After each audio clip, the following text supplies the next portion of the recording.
berbicara tentang pelayanan atau melayani Tuhan, kita harus memahami hal ini dengan benar, Bapak Ibu. Ya, sekalipun kita sudah tahu, mungkin kita sudah tahu garis besarnya pelayanan itu apa sih, melayani Tuhan itu seperti apa dan modelnya bagaimana, tentu bukan suatu hal yang baru dalam pemikiran kita. Tetapi jujur, hal ini perlu dibahas kembali, diingatkan kembali, dipermasalahkan kembali dalam kehidupan kekristenan kita, dalam pengiringan kita kepada Tuhan kita.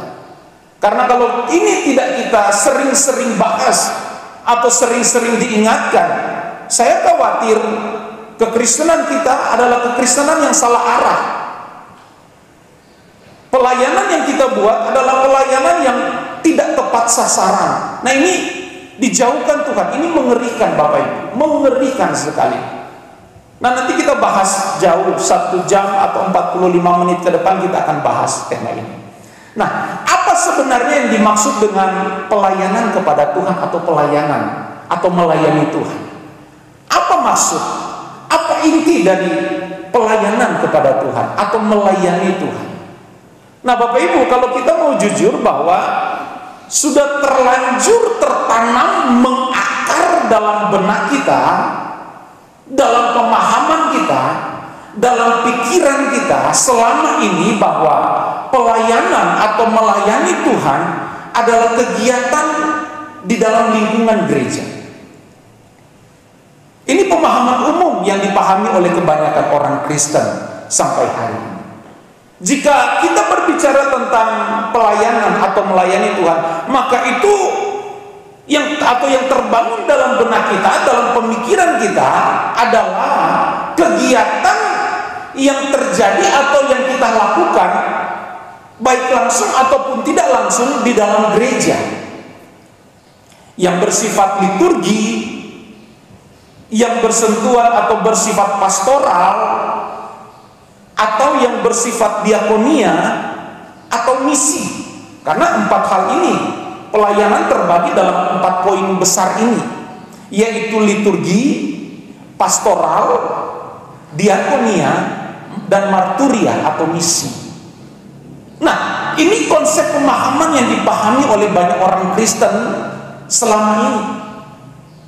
Maka jika seorang terlibat langsung dalam aktivitas pelayanan, baik itu liturgi, yaitu bersifat pelayanan langsung, main musik, ibadah, menyanyi di depan, atau yang bersifat pastoral misalnya, terlibat dalam konseling dengan jemaat, memberikan motivasi, memecahkan suatu problem yang terjadi, itu konseling, itu pastoral, sifatnya pastoral. Atau mungkin yang bersentuhan langsung dengan diakonia, kita buat aksi-aksi sosial ke panti asuhan, memberkati anak-anak yatim dan lain sebagainya. Atau ada jemaat yang memang dipercayakan untuk menjadi misionaris atau melayani ke tempat-tempat terkecil atau terpencil. Nah, inilah konsep besar yang terbangun selama ini, bahwa itulah yang disebut dengan pelayanan. Itulah yang disebut dengan melayani Tuhan. Nah, jarang orang menempatkan seorang tukang masak di pastori bahwa itu adalah pelayanan. Oh, jarang. Atau jarang orang menempatkan bahwa yang sapu-sapu gereja, yang bersihkan gereja, pastor, itu adalah pelayanan. Jarang orang menempatkan posisi ini sebagai melayani Tuhan atau pelayanan. Jarang. Yang sering dikatakan pelayanan adalah mereka yang berdiri di sini, yang terima tamu, yang jalankan kolektor, yang pegang LCD, operator LCD. Itulah yang kita pahami selama ini sebagai melayani Tuhan. Nah, Bapak Ibu, saya mau katakan bahwa jika pemahaman kita tentang pelayanan hanya sebatas hal-hal tadi yang saya sebutkan, maka ini adalah suatu konsep pemahaman tentang melayani Tuhan atau pelayanan yang salah dan tidak tepat. Tidak tepat. Bahkan saya mau katakan, dapat menyesatkan saudara ketika saudara punya konsep pemahaman tentang pelayanan atau melayani Tuhan hanya sebatas apa yang saya katakan tadi. Dan ini perlu diluruskan. Dan ini perlu dibenahi kembali. Memang kalau saudara mungkin dari tempat duduk saudara mendengar apa yang saya katakan mungkin agak sedikit provokatif. Tetapi ini fakta.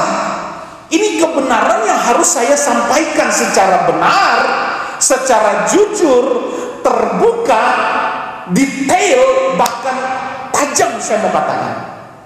Agar supaya benar-benar konsep pemahaman, konsep pelayanan yang kita pahami, pemahaman tentang melayani Tuhan yang kita pahami adalah hal yang memang benar-benar seperti yang Alkitab catat untuk kita pahami hari-hari ini. Nah, Bapak Ibu, jadi kalau kita berbicara tentang pelayanan, jika hanya itu berbicara terkait dengan hal-hal yang tadi, liturgi, pastoral, diakonia, misi, aduh Bapak Ibu betapa sempitnya makna pelayanan dan pengertian pelayanan yang kita pahami selama ini. Dan tadi saya katakan itu bisa membuat kita menjadi salah arah dan bahkan sesat dalam menyenangkan hati Tuhan. Kenapa saya katakan demikian? Ya karena konsep pemahaman pelayanan yang sesungguhnya seperti yang Yesus terangkan. Nah, ini yang kita pelajari hari ini. Ini yang akan kita bahas, ini yang akan saya kupas lebih dalam agar supaya benar-benar kehidupan kekristenan kita adalah kehidupan kekristenan yang berdampak baik bagi diri kita maupun bagi orang banyak. Kita bercahaya sana sini. Kita menjadi surat terbuka, kita menjadi berkat, kita menjadi saksinya Kristus. Kenapa? Karena melalui pelayanan kita nama Tuhan dipermuliakan. Jadi pertanyaannya apa? Pertanyaannya adalah begini, apa itu pelayanan dan seperti apa pelayanan atau makna pelayanan yang benar yang sejati itu seperti apa? Saya mau katakan begini, pelayanan adalah semua tindakan yang dapat kita lakukan untuk memuaskan dan menyenangkan hati Allah dan menyenangkan hati Tuhan kita Yesus Kristus. Itu pelayanan garis besarnya. Jadi pelayanan adalah semua tindakan, seluruh gerak hidup kita yang memuaskan hati Bapa dan yang menyenangkan Tuhan kita Yesus Kristus. Nah, Bapak Ibu, coba kita cerna, coba kita persoalkan, kita masalahkan hidup kita hari ini. Apakah semua gerak hidup kita adalah gerak hidup yang menyenangkan Tuhan? Apakah semua warna kehidupan kita adalah warna kehidupan yang sungguh-sungguh mengagumkan dan menyenangkan hati Bapa di surga? Nah, inilah pemikiran yang benar yang harus kita munculkan dalam kehidupan kita. Ini yang harus terbangun dalam kehidupan kita. Yaitu kalau kita berbicara pelayanan, itu berbicara semua tindakan dan gerak hidup kita, baik yang kita pikirkan, yang kita rasakan, dan yang kita ucapkan, dan yang kita tindaki adalah semua hal yang menyenangkan hati Tuhan. Dan menurut saya inilah pelayanan kepada Tuhan yang benar.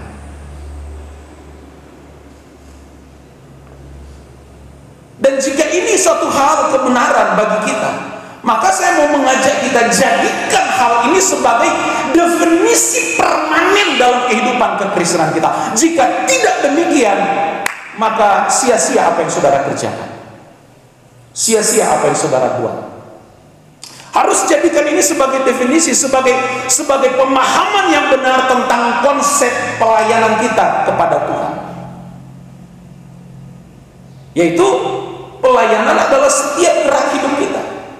Apa yang kita pikirkan, apa yang kita rasakan, apa yang kita lakukan dalam setiap aspek kehidupan kita, dan A sampai Z adalah semua untuk menyenangkan hati Tuhan. Nah, ini konsep pelayanan atau melayani Tuhan yang benar. Sebab kalau konsep pelayanan, melayani Tuhan hanya sebatas mimbar ini atau sebatas lingkup ruangan gereja ini, wah, itu sempit sekali, bahkan menyesatkan saudara. Nah, itu sebabnya kenapa banyak orang Kristen di luar sana tidak ragu-ragu berbuat dosa, Karena mereka pikir pelayanan itu hanya di gereja. Nah, lebih dalam lagi kita akan belajar hari ini. Nah, Bapak Ibu jemaat yang diberkati Tuhan, kalau saudara perhatikan lirik lagu tadi, lirik pujian yang kita nyanyikan tadi, kalau saudara coba untuk meresapi makna dari setiap bait, setiap lirik, semua yang menyenangkan hatimu, semua yang menyenangkan hati Bapa harus kita lakukan dalam hidup kita. Banyak waktu yang kita telah buang sia-sia kalau kita mau jujur hari ini. Di usia saya seperti hari ini, saya bisa katakan bisa hampir separuh hidup saya buat untuk hal-hal yang tidak berkenan bagi Tuhan. Oh, banyak hal yang saya buat. Banyak waktu di belakang saya terbuang sia-sia. Sekalipun saya tidak berbuat jahat mungkin, saya tidak merampok, saya tidak membunuh orang, saya tidak berzina, tetapi banyak waktu yang di belakang saya terbuang percuma. Karena setiap gerak hidup saya buat tidak untuk menyenangkan hati Tuhan. Semua tertuju kepada pribadi. Nah, ini jahat Bapak Ibu. Ini jahat sekali. Jadi saya mau katakan begini, kita harus punya pemahaman yang benar tentang melayani Tuhan atau pelayanan kepada Tuhan. Jadi pelayanan kepada Tuhan atau melayani Tuhan itu bukan dimulai dari ketika saudara terlibat di gereja ini, bukan sekedar itu, bukan sebatas itu. Jika itu yang engkau katakan bahwa engkau sudah terlibat dalam pelayanan dan melayani Tuhan karena engkau ada di sini, sempit sekali pemahaman. Nah, ini bahaya Bapak Ibu. Jika engkau katakan engkau melayani karena sudah terlibat dalam liturgi, dalam diakonia, dalam misi, dalam apa lagi? Sedikit sekali pemahamanmu tentang pelayanan. Jadi sekali lagi saya mau katakan begini, pelayanan yang benar adalah dimulai dari sikap hati kita kepada Tuhan. Itu dulu. Dimulai dari sikap hati kita kepada Tuhan. Kalau ini kita gagal pahami juga, nah sia-sia apa yang kita lakukan ke depan. Dimulai dari sikap hati. Karena Tuhan gak lihat action kita. Kita mau ganteng, kita mau cantik, kita mau wangi, kita mau mahir main musik atau apa di depan ini. Kalau tidak tertuju untuk menyenangkan hati Tuhan, mubasir apa yang kau kerjakan di tempat ini. Dan itu tidak punya nilai sama sekali. Tidak punya nilai di hadapan Tuhan. Jadi semua kembali ke sikap hati. Dimulai dari sini. Konsep pelayanan yang benar atau melayani Tuhan adalah sikap hati yang benar di hadapan Bapa. Cara berpikir yang benar di hadapan Tuhan. Cara bertindak yang benar di hadapan Tuhan. Itu pemahaman pelayanan yang sesungguhnya bagi Tuhan. Jika sehingga hal ini hari demi hari menjadi bagian dalam kehidupan kita, gerak hidup kita diwarnai dengan hal-hal demikian, nah Bapak Ibu, lama kelamaan waktu demi waktu, maka ini akan menjadi gaya hidup. Akan menjadi gaya hidup. Akan natural kita melayani Tuhan. Kita menyenangkan hati Tuhan itu natural, karena memang hati dan pikiran kita terarah hanya untuk menyenangkan hati Tuhan. Ini akan menjadi gaya hidup yang benar. Dan inilah gaya hidup seperti inilah yang nanti akan membuat Allah Bapa kita, Tuhan kita itu bereaksi di sorga. Akan bereaksi di sorga. Disenangkan hati Tuhan. Tuhan disenangkan. Nah Bapak Ibu, mari pagi hari ini saya mengajak kita untuk memiliki konsep pemikiran yang benar, konsep yang benar tentang melayani Tuhan atau menyenangkan hati Tuhan. Jadi semua kembali ke sikap hati, cara berpikir, setiap gerak hidup kita menciptakan bagaimana Allah Bapa kita disenangkan di surga. Nah kalau ini yang menjadi warna pemahaman kita dalam melayani Tuhan, wah, Tuhan di surga akan bereaksi Bapak Ibu. Ya kalau kita berbicara tentang reaksi Tuhan, macam-macam dalam kehidupan pribadi lepas pribadi.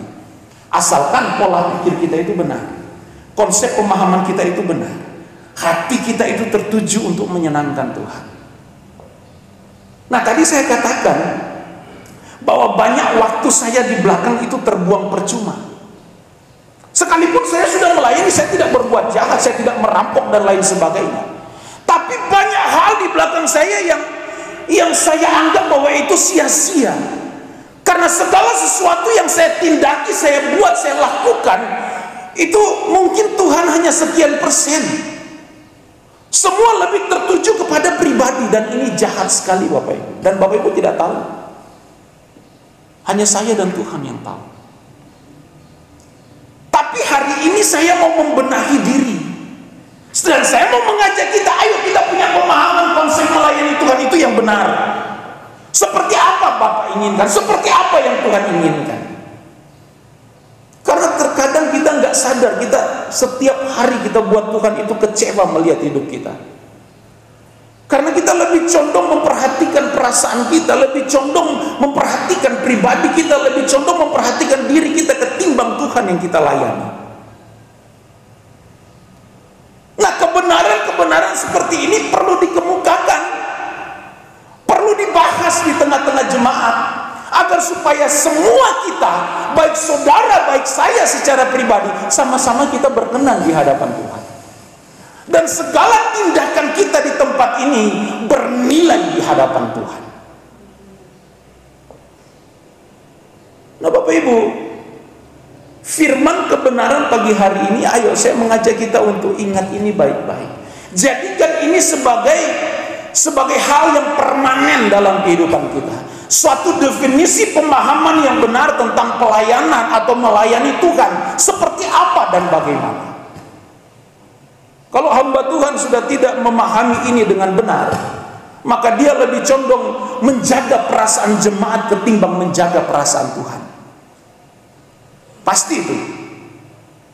Kalau seorang pembicara, seorang gembala tidak memahami konsep pelayanan kepada Tuhan secara benar dan baik, dia lebih condong membuat jemaat merasa nyaman dengan khotbah-khotbah yang mengenakan ke telinga ketimbang membawa jemaat untuk masuk dalam perubahan. Itu akan nampak di setiap materi khotbah yang disampaikan. Dia tidak menjaga perasaan Tuhan, lebih menjaga perasaan jemaat jangan sampai tersinggung begitu. Nah, lebih baik saudara dicambuk dengan firman Tuhan daripada saudara kena masalah di luar oleh karena persoalan dan kita kecewa dengan Tuhan. Atau saudara akhirnya berbalik kepada saya dan katakan, kenapa selama ini Om tidak menyampaikan hal yang benar? Nah Bapak Ibu, mari kita belajar melihat kebenaran secara benar dari sudut pandang firman secara murni, dari sudut pandang hati Tuhan secara benar. Jadi Bapak Ibu, sekalipun saya pendeta, sekalipun saya gembala, kalau saya tidak memahami ini secara benar, maka pelayanan ini hanya sebuah rutinitas biasa. Hanya sebuah rutinitas biasa. Kalau saya tidak memahami ini secara benar, saya juga tidak akan paksa saudara untuk sungguh-sungguh berubah. Nah, karena saya memahami ini hari-hari ini, saya mengajak kita untuk serius. Ayo berubah, yuk. Mumpung Tuhan belum datang. Nah, kalau Tuhan sudah datang ya percuma Bapak Ibu. Jadi pelayanan yang sesungguhnya adalah dimulai dari sikap hati. Tidak harus dari tempat ini. Tidak harus secara langsung saudara terlibat dalam pelayanan. Ketika engkau sikap hatimu di luar itu berkenan dan menyenangkan hati Bapa, saudara melayani Bapa di surga dengan begitu indah. Nah Bapak Ibu jemaat yang diberkati Tuhan, sekali lagi bahwa tujuan saudara ada di sini. Nah ini saya mau masuk dalam pertanyaan saya atau problem yang saya sampaikan tadi. Saudara ada untuk grade, untuk pelayanan atau pelayanan untuk saudara? Coba saudara pecahkan dulu ini. Apakah pelayanan itu diadakan untuk saudara atau saudara untuk pelayanan? Menurut saudara ada yang bisa, saya buka forum sedikit 2-3 menit. Ada yang bisa jawab? Kita tukar pikiran, bukan menjawab, kita tukar pikiran. Menurut saudara, kegiatan gereja itu diadakan untuk saudara atau saudara ada di sini untuk kegiatan gereja? Nah, saya tanya. Yang setuju bahwa kegiatan gereja diadakan untuk jemaat, yang setuju, yang sepaham dengan ini. Masya Allah, tidak ada yang paham. Baik, saya jawab saja ya. Saya jawab. Semua udah pada tegang begini, kira-kira apa? Saya takut jawab, kalau salah bahaya. Nah. Jadi saya mau katakan begini, bahwa saudara dan saya sebagai gembala, pelayan-pelayan Tuhan saya libatkan, itu bertujuan untuk saudara semua. Saya ada, pelayan saya libatkan, itu untuk saudara. Nah, kalau ini konsep ini dibalik, sekalipun ini tipis Bapak Ibu, tipis perbedaannya, hampir-hampir kalau saudara berpikir bahwa sama saja kok, tapi tidak. Kalau saudara ada karena untuk kegiatan, itu salah besar. Karena kebanyakan konsep yang dipahami adalah kegiatan ini akan jalan kalau saudara ada. Tapi saya mau katakan, tidak demikian. Pelayanan ini akan terus berjalan sekalipun saudara tidak ada di sini.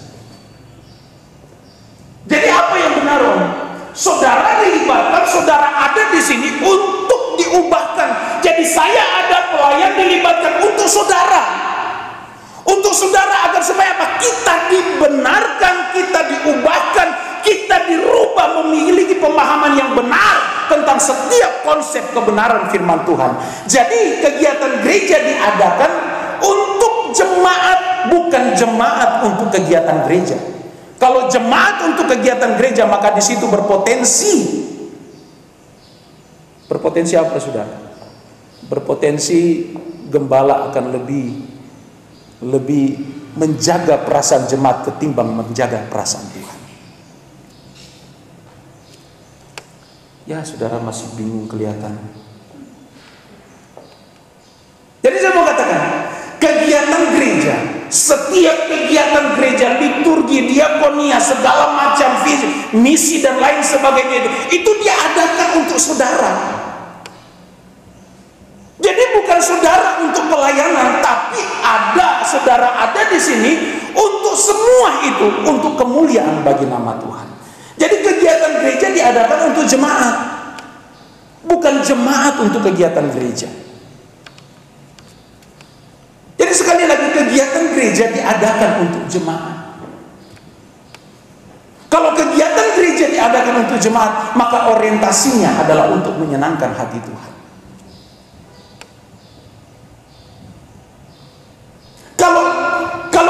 Kalau jemaat itu untuk kegiatan, wah Bapak Ibu, ini repot Bapak Ibu. Ini sulit. Jadi sekali lagi, kita harus memiliki pemahaman yang benar. Nah Bapak Ibu, saya mau masuk dalam beberapa poin. Saya mau sampaikan begini. Ketika kita memiliki konsep pemahaman yang salah tentang melayani Tuhan, maka itu akan memunculkan beberapa dampak negatif dalam kehidupan kita. Kalau kita punya konsep pemahaman yang salah tentang melayani Tuhan, akan terjadi hal-hal yang negatif dalam kehidupan, akan memunculkan dampak negatif dalam setiap kehidupan kita. Yang pertama Bapak Ibu, jika kita memahami bahwa pelayanan itu hanya seputar liturgi, seputar diakonia, seputar misi, maka ini akan berdampak negatif jika kita hanya punya pemahaman pelayanan hanya seputar itu. Kenapa saya katakan begitu? Karena seseorang tidak akan dipacu, tidak akan sungguh-sungguh untuk serius mengubah pola hidupnya, pola berpikirnya sama seperti Tuhan.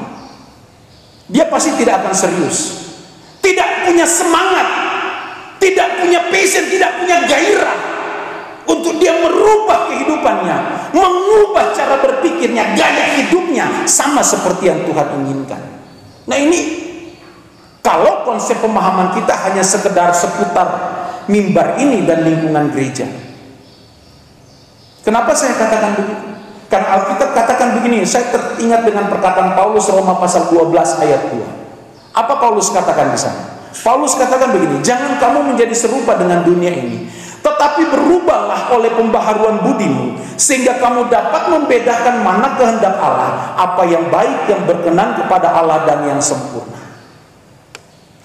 Kalau kita nggak punya semangat untuk merubah cara berpikir kita, kalau kita nggak punya keseriusan, kita nggak punya kesungguh-sungguhan untuk merubah cara berpikir dan gaya hidup kita sama seperti gaya hidup Tuhan atau yang Tuhan inginkan, maka sulit untuk kita dapat melayani Tuhan dengan benar. Karena pola pikir kita sudah salah. Bagaimana mungkin kita bisa merubah pola pikir kalau kita nggak memahami pelayanan itu dengan benar dan baik? Jadi yang pertama, dampak negatif yang pertama adalah kita nggak akan serius untuk merubah gaya hidup kita kalau kita salah memahami konsep pelayanan yang benar atau konsep melayani Tuhan dengan benar. Karena yang kita pahami pelayanan selama ini adalah hanya seputar lingkungan gereja atau mimbar ini. Nah di luar sana kita sudah nggak anggap itu pelayanan. Padahal setiap gerak hidup kita itu adalah gerak hidup yang harus menyenangkan Tuhan, gerak hidup yang harus melayani Tuhan, bukan hanya sekedar di gereja. Jadi ini perlu kita pahami Bapak Ibu. Sekali lagi, kalau hanya pelayanan kita pahami seputar pelayanan di lingkungan gereja, wah ini sulit Bapak Ibu. Karena pasti kita tidak punya semangat untuk merubah cara berpikir kita sama seperti apa yang Tuhan inginkan. Kenapa? Karena kita berpikir yang melayani Tuhan hanya di gereja, di luar sudah enggak. Padahal yang sebenarnya adalah setiap apa yang kita tindaki, baik yang kita pikirkan, yang kita rasakan, itu semua harus menyenangkan hati Tuhan. Nah itu sebabnya tadi saya katakan, kalau konsep pemahaman pelayanan kita salah, tidak tepat, kita nggak akan punya keseriusan untuk merubah cara berpikir kita, untuk merubah gaya hidup kita seperti yang Tuhan inginkan. Dan kita nggak mungkin memahami apa yang Tuhan inginkan, karena jelas Alkitab katakan, untuk kita memahami untuk kita dapat memahami apa yang Bapa mau untuk kita lakukan, pola pikir kita harus berubah. Kalau tidak, sulit. Nah, kita nggak mungkin punya pola pikir yang benar kalau kita nggak memahami konsep menyenangkan Tuhan yang benar seperti apa. Tidak mungkin Bapak Ibu. Jadi ini perlu keseriusan untuk kita pahami. Dan perlu tindakan yang memang serius untuk kita mau merubah cara berpikir kita. Karena selama ini cara berpikir kita, kalau kita mau jujur, lebih dalam ke pribadi lepas pribadi. Banyak hal yang tidak menyenangkan hati Tuhan. Banyak hal. Ini saya kembalikan untuk kita permasalahkan dalam kehidupan pribadi. Jadi itu yang pertama, dampak negatif yang terjadi adalah kita nggak punya keseriusan atau nggak sungguh-sungguh untuk merubah pola pikir dan gaya hidup seperti yang Tuhan inginkan. Karena kita nggak memahami konsep melayani Tuhan yang benar itu seperti apa sih. Karena kita membatasi itu. Kita membatasi hanya sebatas lingkup gereja, ruangan ibadah. Setelah di luar pagar gereja, maka itu terserah saya mau buat apa ya terserah saya. Nah ini satu hal yang keliru Bapak Ibu. Keliru, bahkan menyesatkan.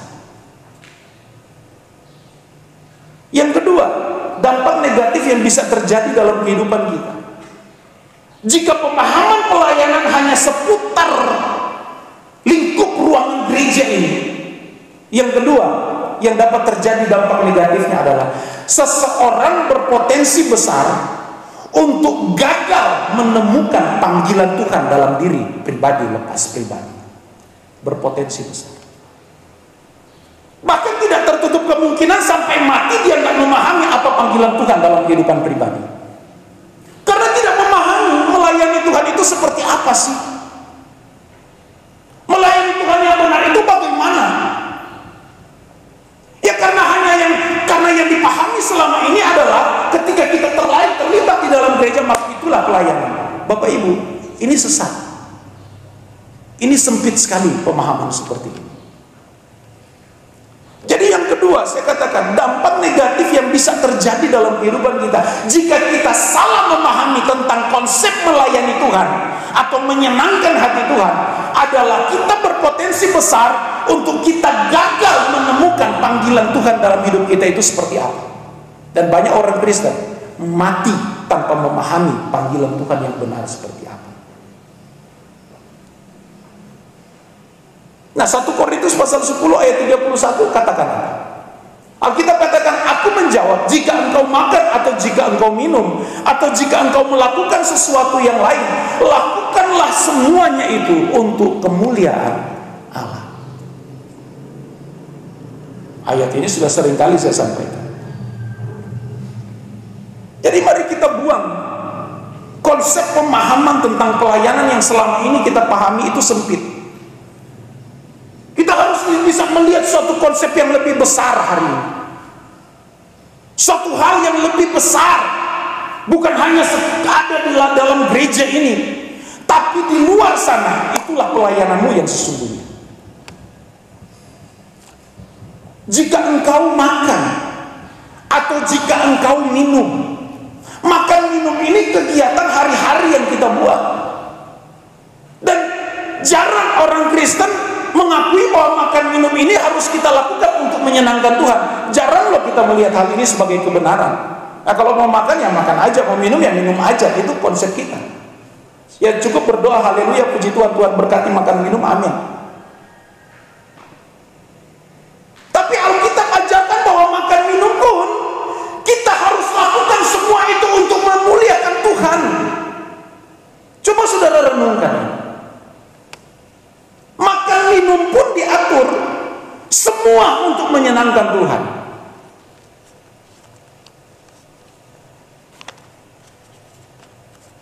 Dan Alkitab katakan, atau jika engkau melakukan sesuatu yang lain,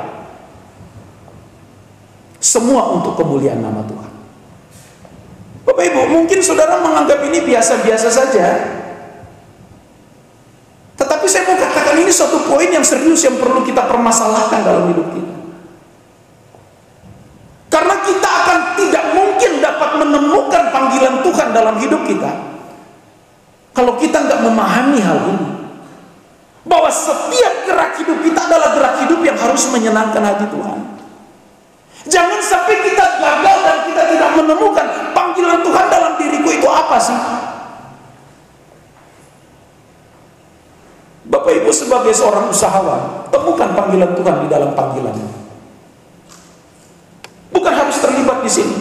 Ya kalau Tuhan izinkan terlibat, oke, puji Tuhan. Tapi di luar sana, engkau sebagai seorang pegawai negeri sipil, temukan panggilan Tuhan dalam profesimu hari-hari. Apapun profesi kita hari ini, jangan saudara berpikir bahwa saya hanya ibu rumah tangga, om. Gak perlulah om sejauh itu. Siapa bilang ibu rumah tangga Tuhan tidak terlibat di dalamnya? Cukup om, saya sudah jaga anak, suami pulang saya kasih kopi apa, selesai. Ibu-ibu, setiap gerak hidupmu adalah gerak hidup yang menyenangkan hati Tuhan. Suami-suami, sudah nggak engkau temukan panggilan Tuhan dalam dirimu sebagai seorang suami? Banyak loh orang Kristen gagal menemukan panggilan Tuhan dalam dirinya. Kenapa? Karena ketika ada di luar gereja, dia membawa hidupnya seenaknya dia, tidak memikirkan perasaan Tuhan. Padahal kita mengajarkan kita makan minum aja, kita harus buat itu untuk menyenangkan hati Tuhan. Makan minum loh Bapak Ibu. Coba saudara resapi, saudara dalami. Selama ini kita makan minum, kita memuliakan Tuhan. Memuliakan Tuhan, om. Sudah berdoa, cukup om.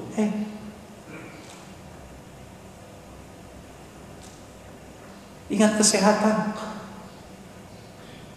Saya hari ini perhatikan kesehatan. Saya nggak mau mati konyol. Artinya apa? Tuhan kasih hikmat kita. Dilarang makan lemak banyak-banyak, kita santap terus. Nah, ini kan nggak memuliakan Tuhan. Disuruh minum air putih banyak, tapi nggak perhatikan, dokter sudah bilang harus minum air putih banyak. Ayo, come on, kita lakukan semua itu untuk memuliakan nama Tuhan. Dokter Tuhan bisa pakai untuk mengingatkan kita. Nah, dokter pun harus menemukan panggilan Tuhan dalam profesi. Semua kita harus kita temukan. Termasuk saya sebagai yang berkhotbah harus bisa menemukan panggilan Tuhan dengan benar. Bukan hanya sekedar berkhotbah, bukan hanya sekedar terlibat dalam pelayanan pastoral kepada jemaat. Itu sempit sekali. Kalau jika ada gembala pendeta berpuas diri hanya sudah melayani tiap minggu dan berkhotbah selesai, waduh,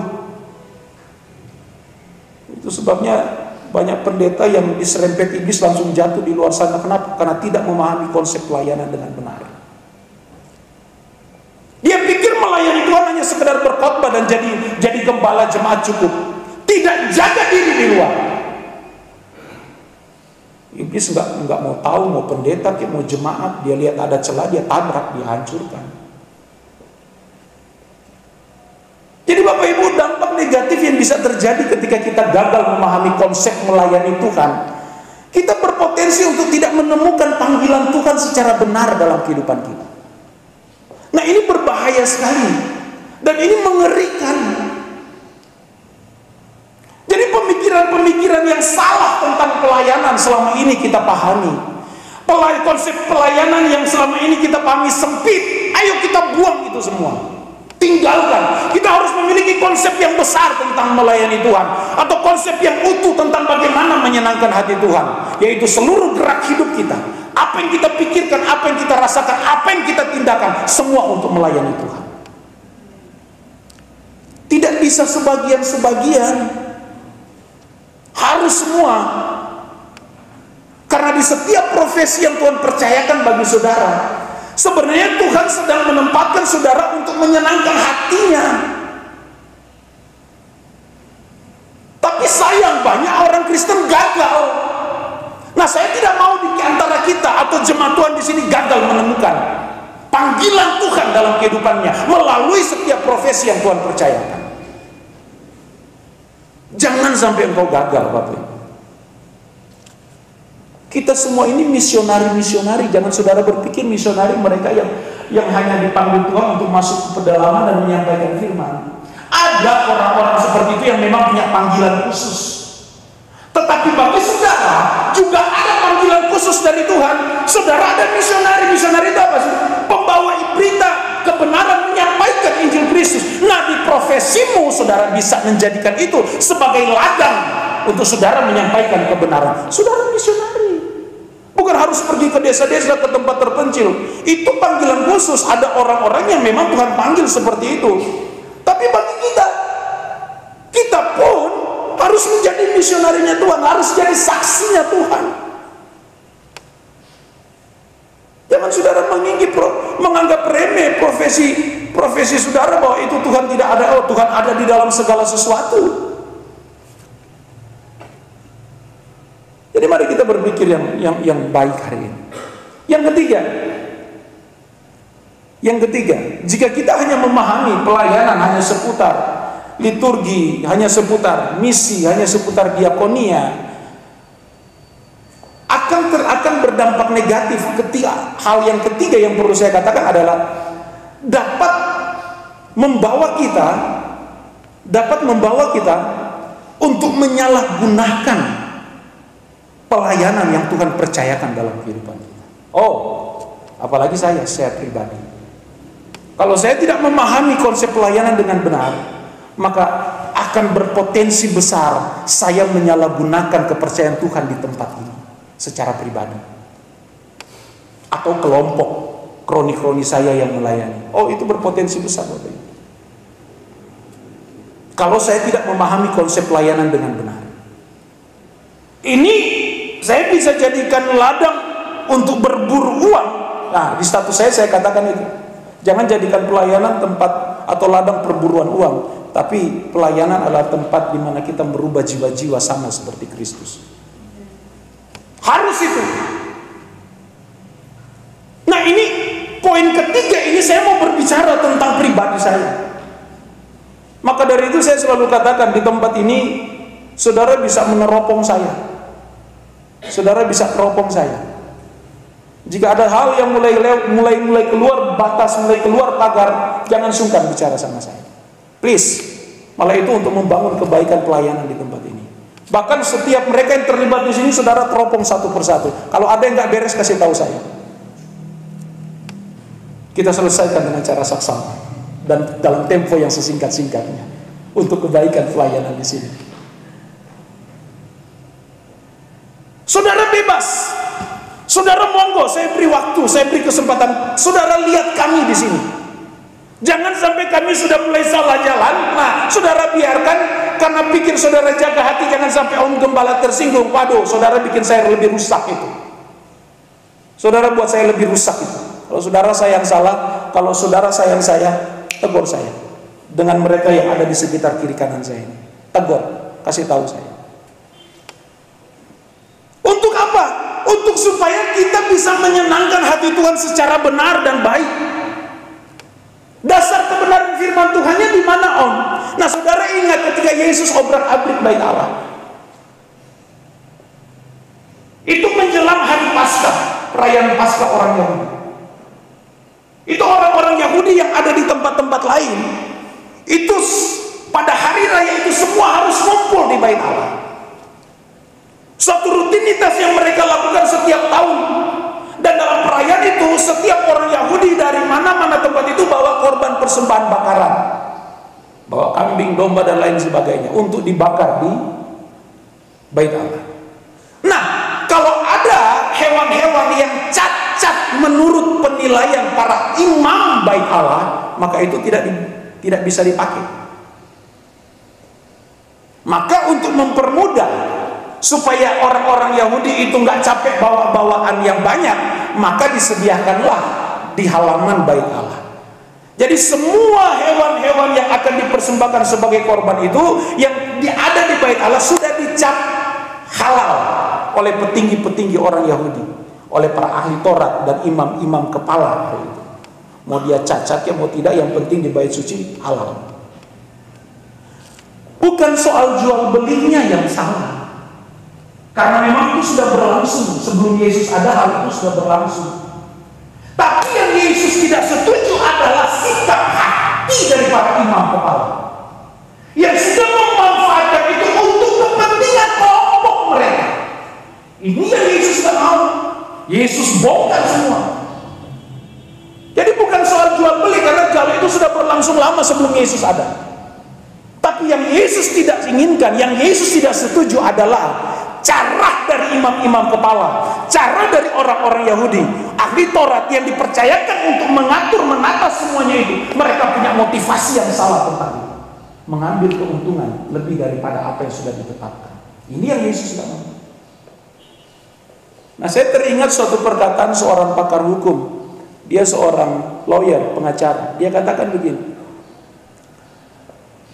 bahwa di mana ada kekuatan, ada power, di situ berpotensi besar untuk disalahgunakan atau menyelewengkan kekuasaan.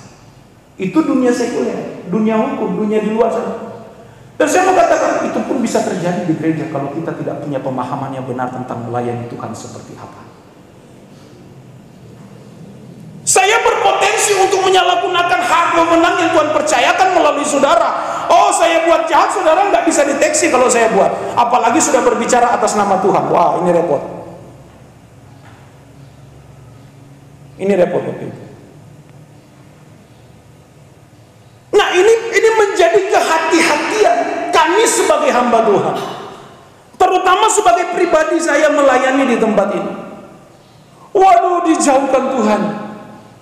Jangan sampai saya dilaknat Tuhan karena salah memahami konsep melayani Tuhan seperti apa. Jadi yang ketiga yang perlu kita pikirkan, kita persoalkan adalah jika pelayanan kita kita kita pahami hanya seputar mimbar dan lingkungan gereja, tanpa memandang suatu konsep pelayanan yang lebih besar, itu berpotensi untuk kita bisa menyalahgunakan hak atau menyalahgunakan kesempatan yang Tuhan berikan dalam kehidupan pribadi lepas pribadi. Oh, ini berpotensi besar, Bapak. Berpotensi besar kalau kita tidak memahami hal ini dengan baik. Jadi Bapak Ibu, mari kita renungkan 3 hal ini tentang melayani Tuhan secara benar, tentang menyenangkan hati Tuhan dimanapun saudara berada, dalam setiap aktivitasmu. Jangan berpikir bahwa hanya di gereja itu yang disebut melayani Tuhan. Ketika engkau aktivitas dari hari Senin sampai hari Sabtu, di tempat di mana engkau bekerja, layani Tuhan di situ, layani Tuhan di sana, senangkan hati Tuhan dengan profesi yang Tuhan percayakan. Maka kalau kita gagal memahami ini, aduh Bapak Ibu, ini berpotensi kita masuk neraka semua kalau kita hanya menyempitkan konsep pelayanan hanya seputar lingkungan gereja. Sehingga tadi saya katakan banyak orang Kristen yang tidak takut berbuat dosa karena dia pikir bahwa melayani Tuhan hanya di sini, di luar itu dia melayani keperluannya sendiri. Berpotensi Bapak Ibu. Dia mau tipu orang, mau korupsi mau berzina, dia nggak takut karena dia pikir hanya di luar sana nggak ada kaitan dengan pelayanan. Hei, pelayanan itu semua gerak hidup kita, Bapak Ibu. Pelayanan itu setiap dari bangun pagi sampai kita tidur, sampai bangun lagi, tidur lagi, semua harus menyenangkan hati Tuhan. Nah, pelayan-pelayan Tuhan yang terlibat di sini, saya mau mengajak saudara, ayo layani Tuhan dengan sungguh-sungguh, temukan panggilan Tuhan yang benar. Jangan sampai saudara sudah merasa saudara sudah temukan panggilan Tuhan, tapi sebenarnya belum.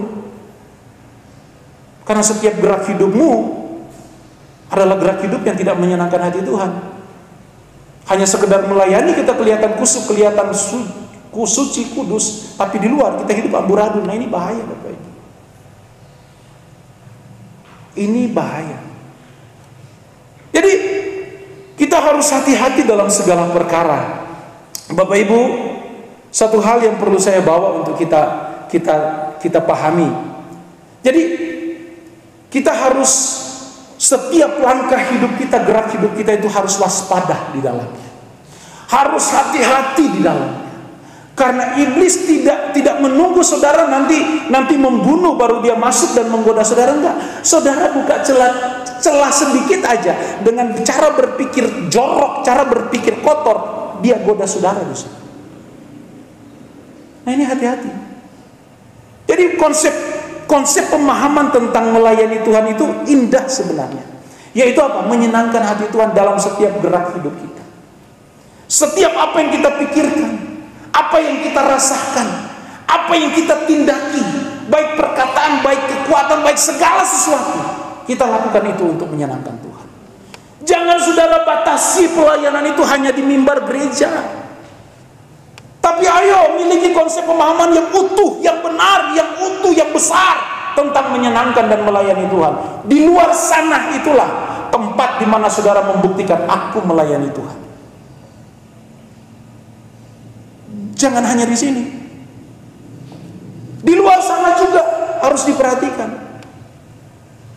Nah, Bapak Ibu, jadi pada dasarnya pelayanan atau menyenangkan hati Tuhan atau melayani Tuhan itu, saya mau katakan begini. Segala sesuatu kita layani untuk perasaannya Tuhan. Segala sesuatu.